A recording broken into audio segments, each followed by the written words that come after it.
we are back once again with Inward Bound for Mindful Living. During the previous segment, Suraj, we left off with food and the connotation of emotion, which is sort of tangent with it. I think we need to explore that slightly a bit more. Can you elaborate? Yeah, and I would like to do it on two parts. First is how you can use food and eating to bring your mind to the present moment. If you take food, eating or drinking as an activity, as we have said in several times, you can once in a way, I know most of the time we eat in a hurry, at least a few morsels of food a day, at least. Can we try and see only with eating? For example, say normally what happens is even if you eat with fingers, let's say, while one mouthful is being chewed, you already is mixing another one. Yeah.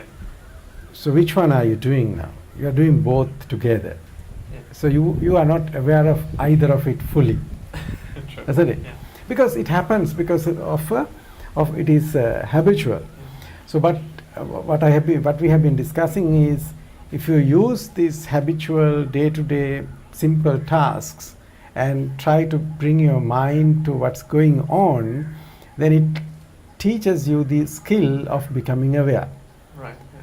How to have a cup of tea, we discussed, how you can take the cup, feel the weight, temperature and bring it closer to your mouth, and the aroma, and then the heat, how the tea touches your tongue and see where the taste comes, and how you swallow it and how it goes through your throat and the whole experience. So if you do it several times, what happens is you become aware of little nuances, little subtle experiences that you go through this whole experience, what we call food. That is one aspect of it. The second aspect of it is the using food to notice what kind of emotions that comes with it. Now, obviously, when you have food, sometimes you can, you said it creates positive feelings, but sometimes it can create completely repulsive feelings.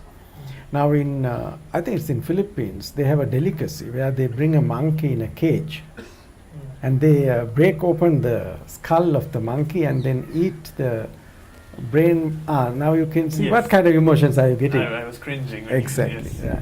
So therefore, food is not necessarily creating that kind of happy sensations, depending on what you are conditioned to eat. I think that's very true. I mean, if you take it in the context of sometimes when you're a child, there might be, I know this personally, so there was one particular type of food that I had right before I got sick. Not because of the food, but coincidentally I got sick. And since then I have this stigma in my head that I'm going to avoid that type of food wherever I encounter it. It has created an emotion. It's sort of based on our experience. Yeah.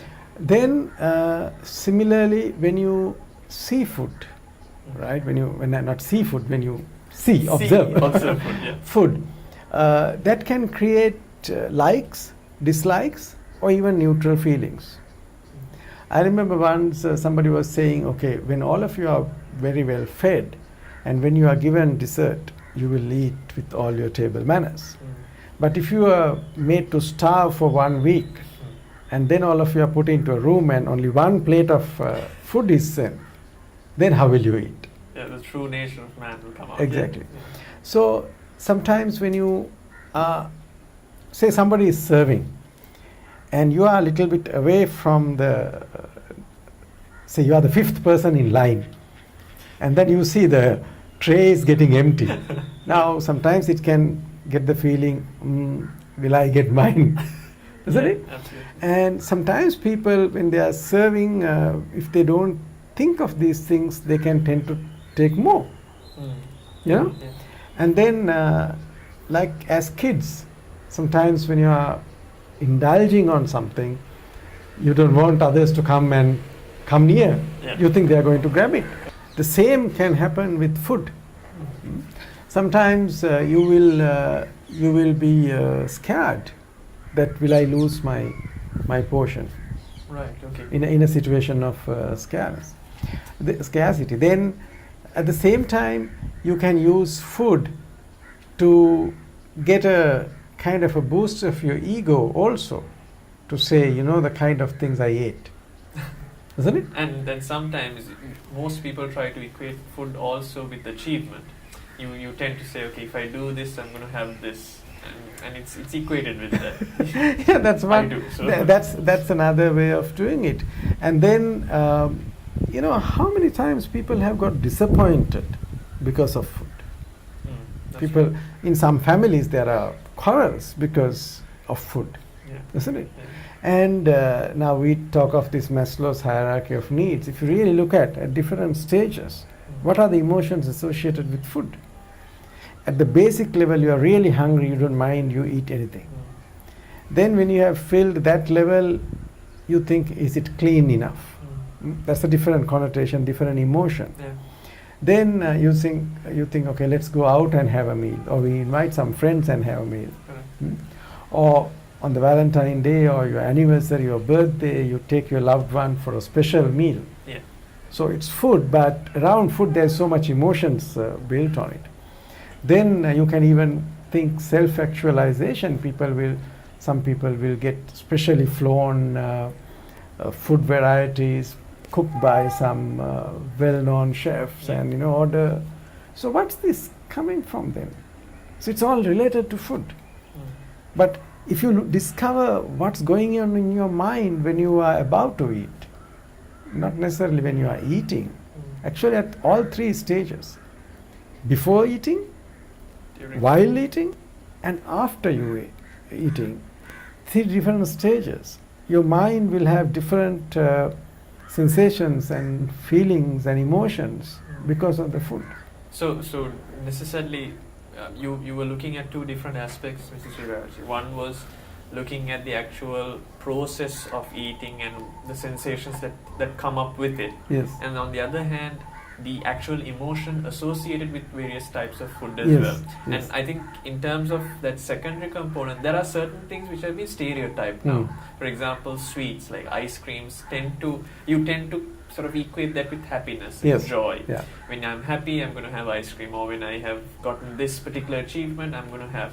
So in that same regard, just I might be completely off tilt here, but where exactly do you fit in that being aware component? Because up until this point, when we spoke about the intangibles, as I think I use this quite often, but it's an out of body experience. But food is quite different. It's very intrinsic. It's a part of you when you actually experience Yeah. it. How do you? Because I find it difficult to sort of Okay, don't go out of body for food, because food goes inside Exactly, your body. yes. But take ice cream itself. Okay, ice cream always evokes very pleasant feelings. Absolutely. Now, aren't there moments where you are not supposed to eat ice cream? True. Now, at that moment, there are sometimes they would say it's bad for you today, or you have eaten too much, so one more ice cream means you have to go to the gym 4 times tomorrow. True. Yeah? Yeah. So you are prevented eating. Mm. Look at when people are sick, they want exactly the type of food that the doctors say don't That touch. you're not supposed to have. Yeah. So you develop a craving.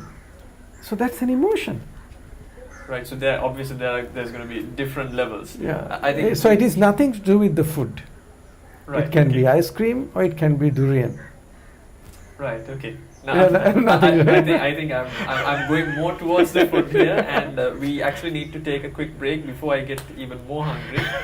So we'll be right back.